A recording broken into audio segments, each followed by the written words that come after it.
Well, hello guys, welcome back. Somebody asked me about Saturnalia and everything that can go wrong during this recording has, and that's pretty much a spirit of Saturnalia. We celebrate it today. You just know it as Christmas. Or some people are screaming that it's an ancient Norse tradition and dragging it back to Yule, but it's actually ancient Roman tradition. Get your gods right, people. Saturnalia was the week-long celebration for the god Saturn. Now, he had a lot of associations, but one of the ones you would think of for the festival was freedom. You can look up like the bare bones facts of how, people would change the way they dressed. It would get rid of their elaborate togas. Everybody wore pretty much the same kind of clothing. It was more simple so that people couldn't be going around elevated status because the class system disappeared for the week of the festival. Now, this was all done in good-hearted fun. I don't know how well you would have done if you would have really pushed things, but it was done in good-hearted fun, so nobody wore the robes that designated, their togas that designated status. Most people wore the caps of freed slaves, which is a letter pointy cap. So you're starting to see where some of the associations we have today came in. It would start out, they would be at the temple of Saturn, and there was a statue of Saturn that was there all the time. That part was uncovered. I've heard his head was uncovered. I've heard his feet were uncovered.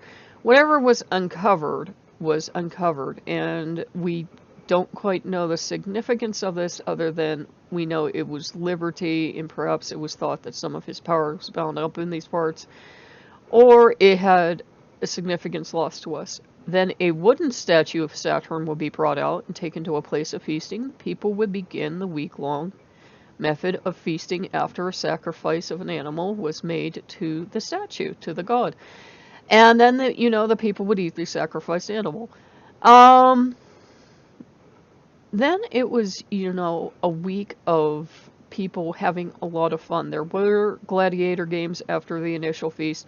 Not everyone went to these games. Some people absolutely hated them. Now, they were done in fun, but the idea of fun was to have gladiators of short stature and women and other amusements of fighting, and some people loved these sports and some people thought they were absolutely barbaric and wanted nothing to do with them. So you had that going on. So you had your sports going on. You had gambling.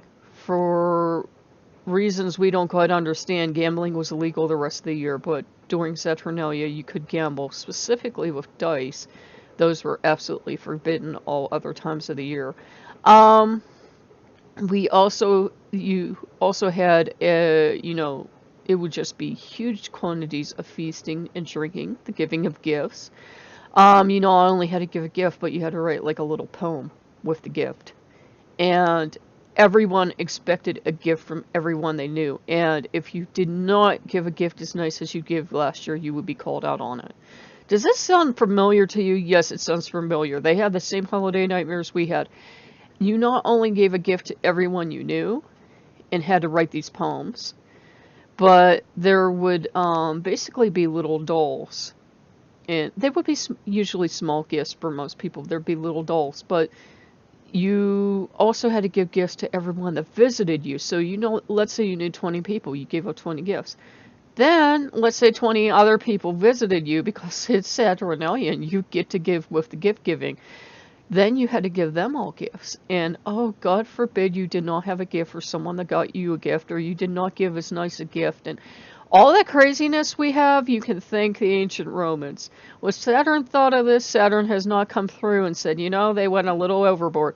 So for a week, this would happen. There would also be a festival to his wife Ops, the Opinalia. I do believe I'm pronouncing that right, that it started off another round of feasting and, carousing within Saturn's festival. So it was like two festivals to the husband and wife going off at the same time. People getting drunk, people eating too much.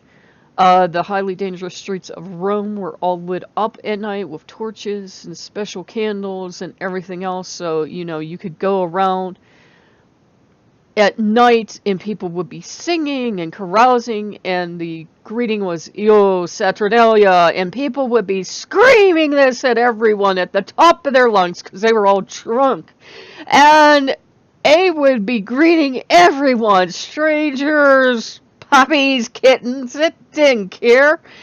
And there would be people that just had enough of their nonsense, and they would be screaming out the window to shut up. So it was basically Christmas the way it became, especially the way it became several hundred years ago in England, where people were just gambling and drinking and carousing and, excessive consumerism and all the fun stuff like the lighting of the lights and everything else. And we know they did other things too, such as perhaps, decorating, stuff like that. Whether or not it was strictly Roman tradition to bring in evergreen boughs, we don't know. But we know that many cultures at the time were having similar festivals. So we know they all were doing something, but yes, it was a week-long festival of absolute madness where people that usually, loved reason and logic and were never portrayed very well in films about them, come to think of it. But it was important because you had a week of freedom. The class system was abolished, which was very important. It's like, we have a class system in this country, but it's never abolished. But if we were like the ancient Romans for a week, it would be abolished. Everyone would rub elbows with everyone else. There would not be the special seating system. There would not be any, class forbidden from going anywhere they chose. And so, yeah, it was a little chaotic. It was a little crazy, like our Christmas is today. People were drinking and feasting and making all the food they wanted and doing everything they wanted. And you still had people that had to work during Saturnalia, like the people that ran the shops or whatever. And it was absolute madness, So we don't know for sure, for certain, what every individual Roman did during Saturnalia. I'm sure there were people that wanted nothing of it. No disrespect to Saturn, but they were not going out there in that week-long madness, and I'm sure there were people that absolutely loved it. I'm sure there were the people that made their rounds and got all their presents and feasting, and they were, quite well for the rest of the year. But, it came down to us as Christmas, because, as the Christians came in and they were converting everyone, people were not giving up a week-long festival of feasting and drinking and everything else, so they changed the significance of the story.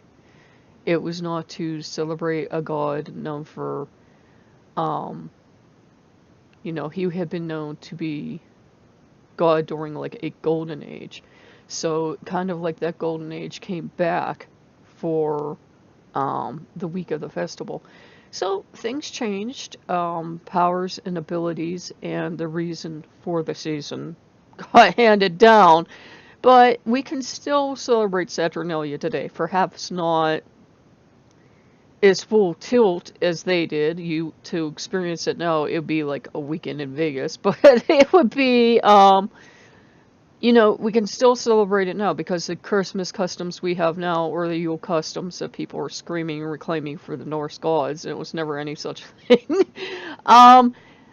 It was something that worked at the time that we celebrate now. That it's pretty much Christmas now. People drink and they eat and they fight and they say things that they wish they hadn't said.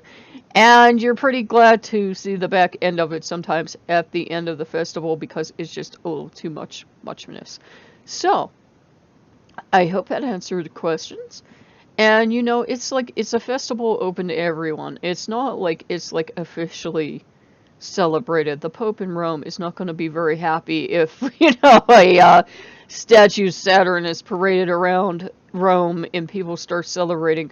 But it is a festival we can still celebrate. We don't have to necessarily be followers of Saturn. It's the idea of the feast and the abundance.